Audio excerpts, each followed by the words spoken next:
Mr. Tom Morello. Welcome to LINEA ROCK. Ciao, ciao. What's going on? How are you? Fine. Great to have you here. So we're here presenting your brand new album, the second one, The Atlas Underground Fire, Yes. which is actually your second solo record, but in good company of a full spectrum array of collaborators, from hardcore to modern pop. There's a lot of people in this record. It's so brim with your style and spirit, which actually continues, to push the limits and surprise us. It seems that you're looking for new inputs and forms of expression. Was this actually evolving factor, the spark, the motivation behind this mixtape of future rock and roll? Yeah, well, this was a record that was made during lockdown. It is a plague era record. And while I was home alone in my studio, I have a studio, but I don't know how to run it. There's normally an engineer who sits here, but there was no engineer coming. And so I found inspiration in a very unlikely place. I read an interview where Kanye West said that he had recorded the vocals for a number of his albums onto the voice memo of his phone. So I started recording guitar riffs into my phone, and they sounded fantastic. I began sending them to artists and producers and engineers around the world, and that was the beginning of this record. The Atlas Underground Fire is a way of insisting that the electric guitar is the greatest instrument ever created by humankind, and it's an instrument that doesn't just have a past, it has a future.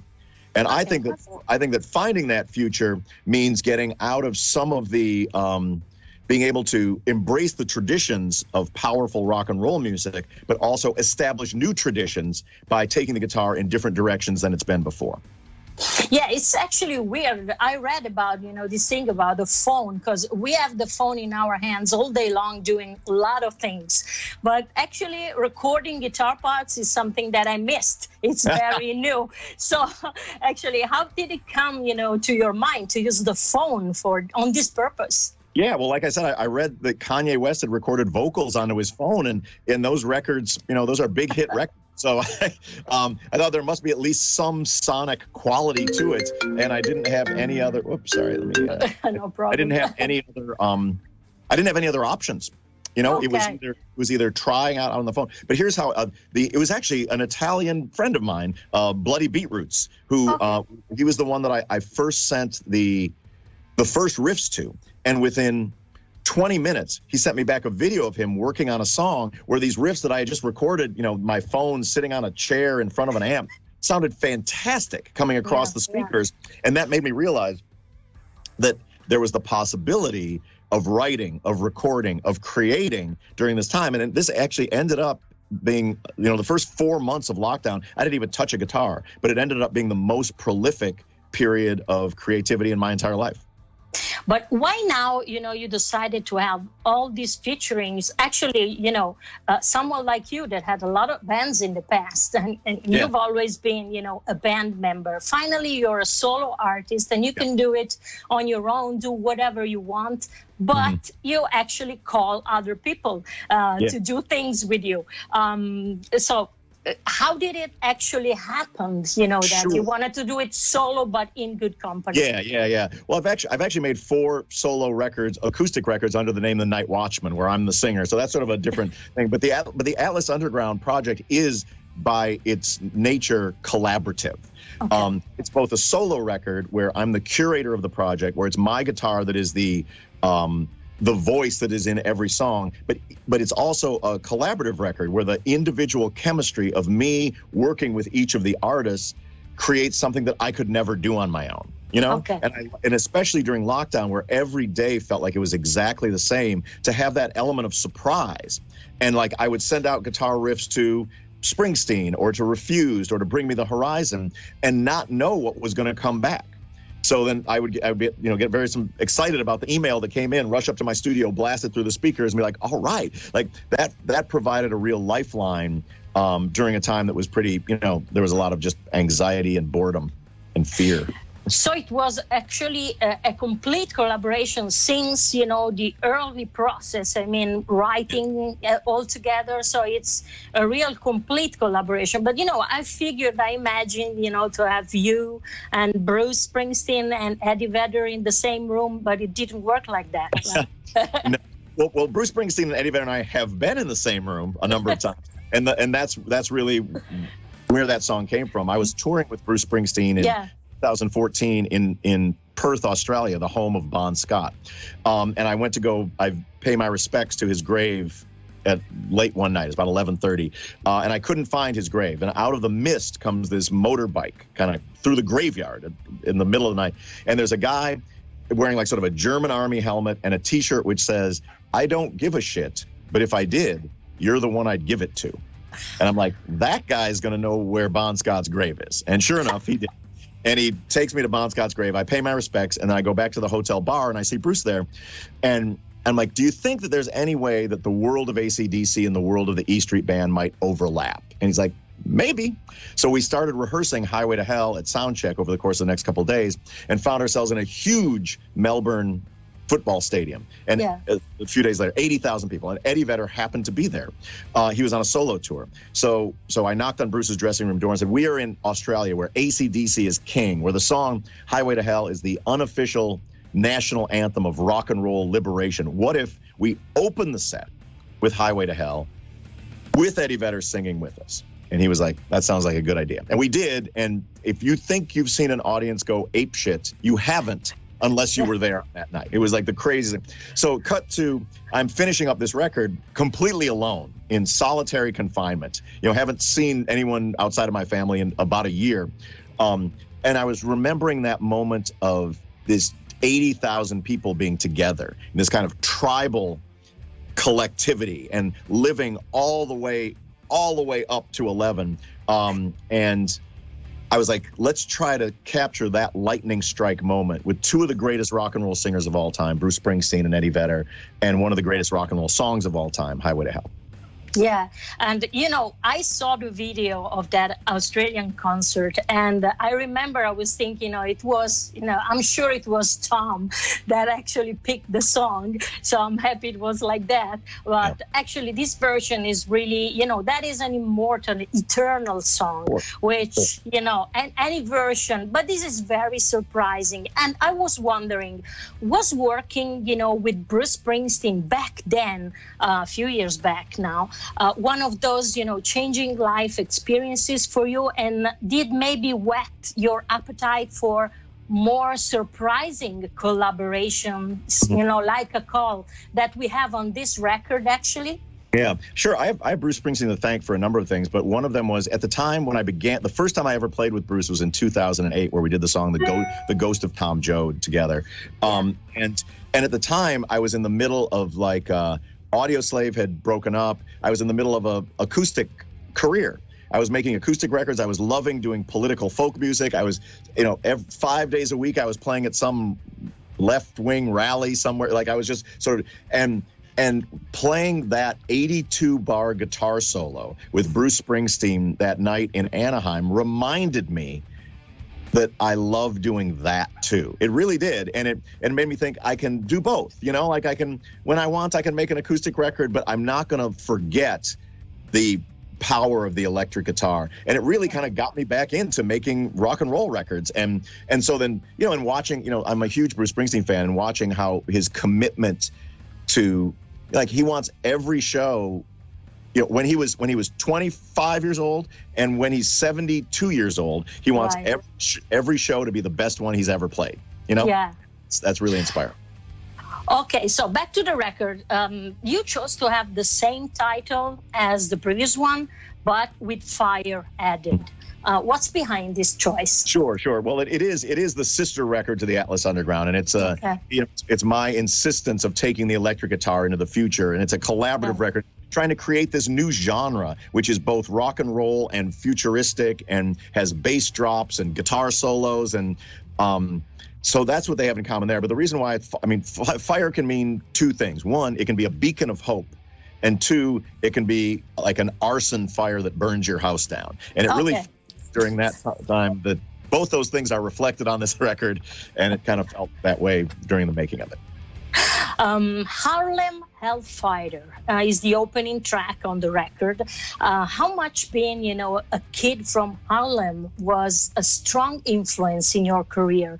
Is this song like, another manifesto of yours? Yeah, it absolutely is. It's I was born in Harlem, and I grew up most of my life in a small town in Illinois.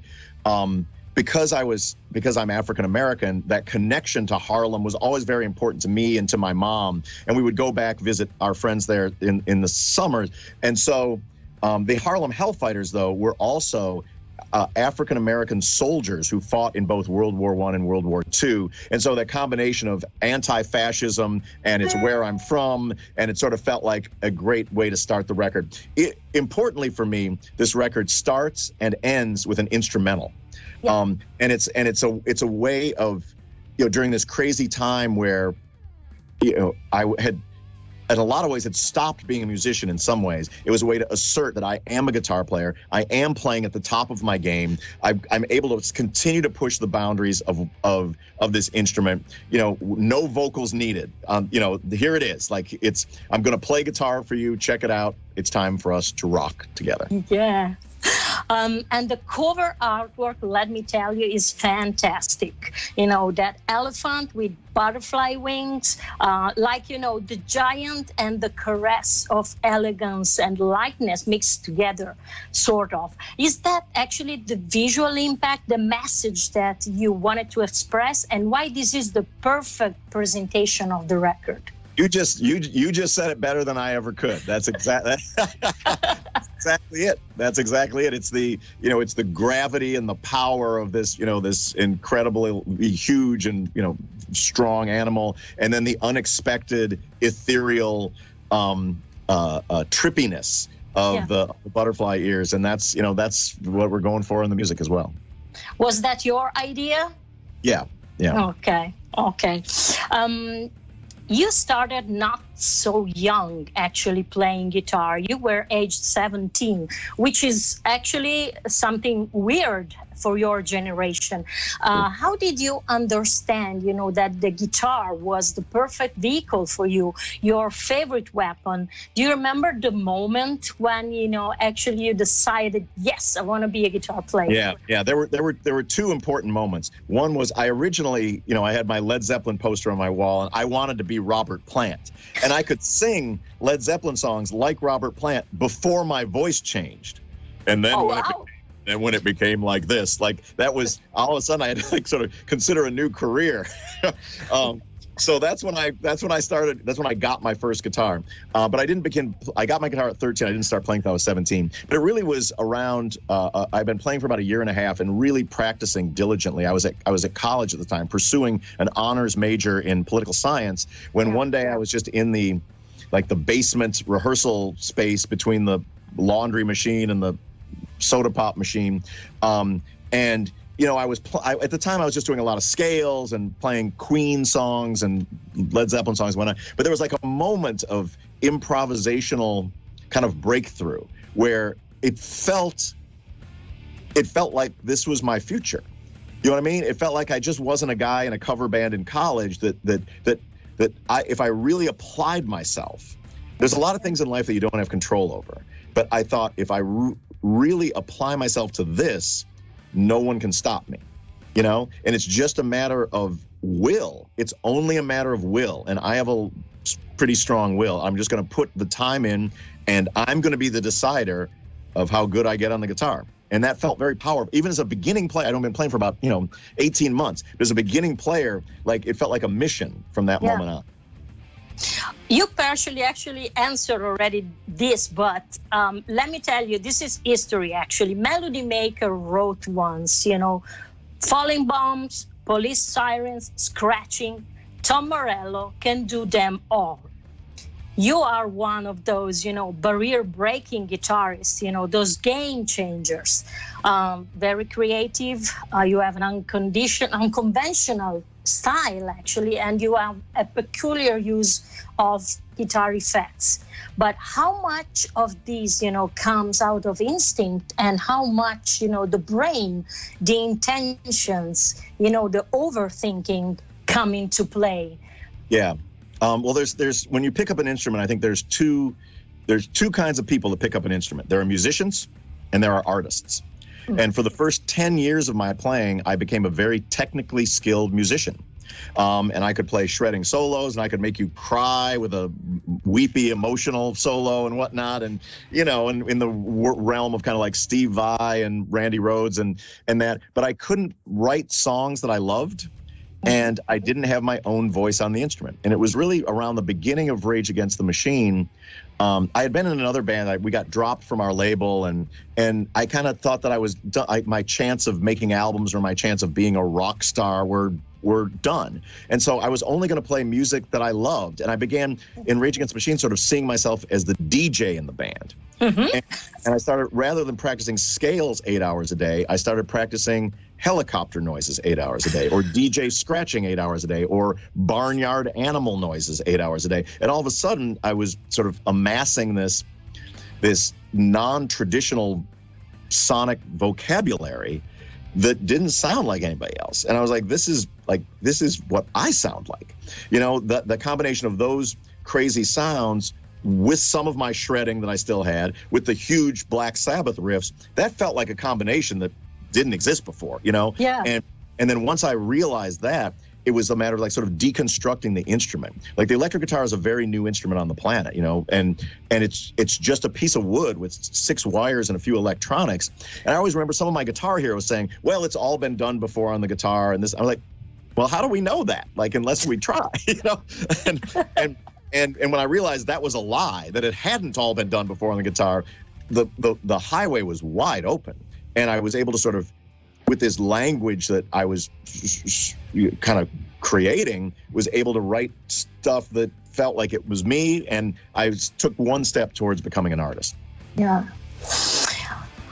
Some say, it's only rock and roll. But what do you say to those, claiming that rock and politics should not go, hand in hand? You are definitely a rock and roll rebel, let's say, but in your own way, not the classic way. So how would you respond, to those people that say, rock and politics don't have to go together? Yeah. Well, for those people that think that rock and politics don't have to go together, there's plenty of music that they can listen to where they don't go together. They're going to be fine. I would argue, however, that all music is political, whether you realize it or not. And music that has sexist themes, or music that is escapist in nature, while there's plenty of great rock and roll that does those things, to pretend that there's not a political implication to them seems naive to me. What I look at, though, is I don't want bands who have no interest in political things to pretend to have political things, to pretend to be interested because Tom Morello says so. But if you do have convictions about injustice in the world, or ideas about solidarity, or making the world a more just and humane place, and you leave it out of what you do, not just musicians, like whether you're a journalist or whether you're a carpenter or whether you're a student, if you leave behind who you are in what you do, then that to me feels like a life not lived to the fullest extent. And so I've always had these convictions, and so they will always be a part of the music that I make. Good point. Okay, of course I have to make this question. Rage Against the Machine. You remain in the hearts of the people. And finally, in 2022, we will be able to see the original band back together. What do you miss the most of those days that you are actually sure that you and we will find, again in the band? Yeah, well, first of all, fingers crossed that it's safe to tour in 2022. I love playing, and I want to play at a time where it's safe for the band and the crew and the fans to all, enjoy the show without, any medical worries. I mean, the thing that I miss the most is that feeling of connection, and and whether it happens in a football stadium or in a small club, that thing that music can create that nothing else can create. It's a very unique art form in that regard, in that like music predated written and spoken language. People were banging on stones and creating rhythms, when the tribe gathered together, before anybody ever wrote anything down. And so there's something like deeply ingrained in us for like when the tribe gathers together, there's an excitement, there's an expectation, and then when you deliver on that expectation, there's really nothing like it. And that connectedness is something that I've been going without for about 2 years, and I'm ready to hopefully get back to. With Tim and Brad, you've been working forever, actually. But has Zach, changed through the years? What can we expect exactly from this reunion? Like a deja-vu effect, or that spirit of Rage Against the Machine renewed and updated? You'll find out when I find out. So you mean you never meet again, like for rehearsal pre-COVID? Oh, yeah. We rehearsed.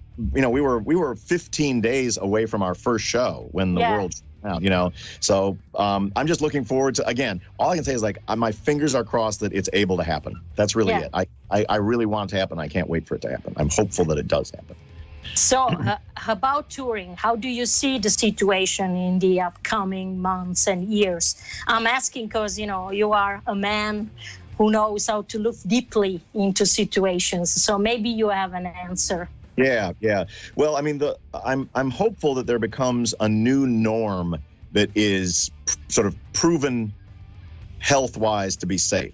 Like I feel a responsibility, and I don't look at the people out there as people to make money from. I look at them as like friends and fans and comrades. You know what I mean? And I don't like the idea of participating in an event where they or their loved ones might be harmed or killed because they were coughing in each other's mouths in the mosh pit. You know what I mean? Like that, to me, I feel a responsibility for that, and so I have a lot of friends who are out on tour right now, and they say it's great. And the people are waiting for it, and they can't, and so I'm just hopeful that there's enough kind of data between now and next year that really shows that it is safe, and that we can tour in a way that is all about the joy and all about the joy of resistance and all about the rock and roll, without any of these kind of nagging doubts about potentially doing harm to people that you care very much about, and that is the fans. Did you think that it would be, very different touring, after this? So maybe in the, common things like, being backstage relaxed, like that, that seemed, the most normal thing in the world, but maybe it won't be the same again. So there are plenty of bands out now, and I text my friends from big bands to little bands, and and some of their tours have had to stop because the band members get COVID, or somebody passes away in the touring. Like there's craziness. And so, like I said, I just hope that over the course of the next 6 months or so that I won't say, I don't know that we're ever going to be back to normal, but that there is a normal where it's okay. To play for everybody to feel good about it. So this means that you don't have plans now, of touring Europe or Italy, actually our country, in the next few months. I don't know. No plans at all. No, I cannot wait to get back. The Morellos are from Pratiglione, the small town in northern Italy, and I cannot wait to get back to the homeland. I visit. I haven't been back I visit Italy every year with my family, and haven't been back now for 2 years, which just kills me. And my wife and kids miss it very much too. But I can't wait to get back to Italy, and where I've had some of my favorite shows, in many different bands, and so also some of my favorite, times not on stage too. It's a spectacular country, and a great thank you to all of the fans, friends, and comrades through over 3 decades. Whether Rage, Audioslave, Street Sweeper, Night Watchman, Prophets of Rage, Bruce Springsteen, or my solo records have been around for the ride. I truly, from the bottom of my heart, appreciate you. Okay, so you said that your family is from the north of Italy, but which is your most Italian habit that you have that you think? and which part actually you remember? I mean, the region. Maybe you don't want to say the town, but what part of Italy are they from? Sure. No, they're from. I can say this town. I think they're from Pratiglione. It's about an hour and a half north of Turin at the base of the Alps. There, it's like tiny. 500 people, like tiny town. The Morellos came over. They were coal miners, and 5 brothers came over in the 1800s. And that's great. But I've been back. I've been back several times. You know, I brought my kids there. It's wonderful. It's funny because like they're like rock and roll fans there now. It's like it's crazy. But no. Probably the thing that is most Italian about and my wife, who's Italian as well. Her family's from Bari. Her family's from the south. Yeah. And so we have some disagreements. But probably the thing that we agree on the most and is maybe most Italian is my love of wine and grappa. Okay. Yeah, that's typical, right? Yes, it's right. Yeah. Okay, so thanks very much, Tom, for this interview, for your time. And we're closing actually this interview with the Let's Get the Party Started video. So Let's Get the Party Started featuring Bring Me the Horizon, which is a band actually that you defined the new era of metal. Is that correct? Do you want to introduce the video? Sure. This is Bring Me the Horizon. This song was recorded. I was in Los Angeles. Ali, the singer, was in Brazil, and the band was in the UK. So it's a three continents of rock and roll fury to come up with this jam. I think it's a brilliant lyric in a way, because on the one hand, it can be read two ways. It's a party song to sort of like we're busting out the video. If you're showing the video, I'm not sure you're showing the video, but it's like it captures the intensity of what crowds are, the once and future mosh pit. But it's also a song about when you're confronted with a mountain of anxiety like we were, that you can absolutely party yourself to death. And so it kind of sort of takes on the sort of the good and the bad of the pandemic time with a lot of huge riffs. And my favorite guitar solo that I've played in a long time is in this song. A friend of mine called me up after the record came out and said, your guitar solo in that Bring Me the Horizon song, Let's Get the Party Started, sounds like I felt the last year and a half. Messed up. Wow. Yeah.